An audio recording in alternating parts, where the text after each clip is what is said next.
Hello, so for our episode for today, we're going to discuss about the kinds of delivery. There are actually only two kinds of delivery, no? We have the actual delivery and constructive delivery. When we say actual delivery, of course, from the debtor to the creditor, no? Example would be, if I sell you this phone and I give it to you, right then and there, binigay ko sa'yo, nag-exchange tayo, that is just actual delivery.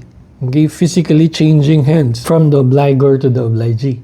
Okay, so ganun lang yung actual delivery. Now, the second kind of delivery is your constructive delivery. So when we say constructive delivery, it means there is no actual delivery. Instead, physical transfer is implied.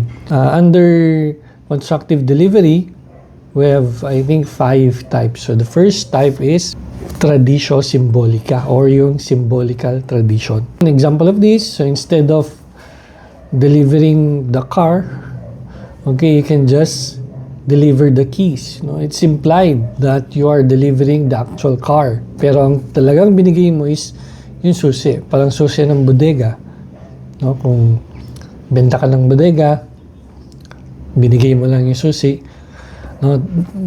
That's symbolical delivery or symbolical tradition.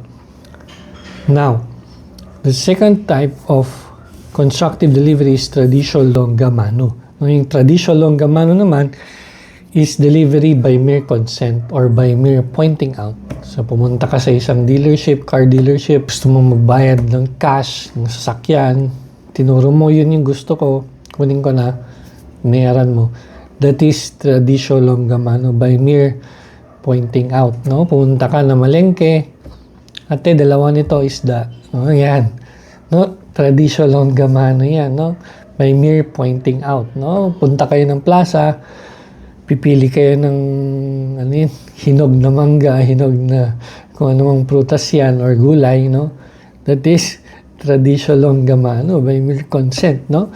The next one is traditio brevi mano. Traditio brevi mano naman is the kind of delivery wherein there is a change only in the status of the person. So, classic example of this is from a lessee to an owner. So, let's say, for example, binili mo yung bahay na inuupahan mo, no? So, there's a change in status, no? Dati lessee ka, ngayon owner ka na.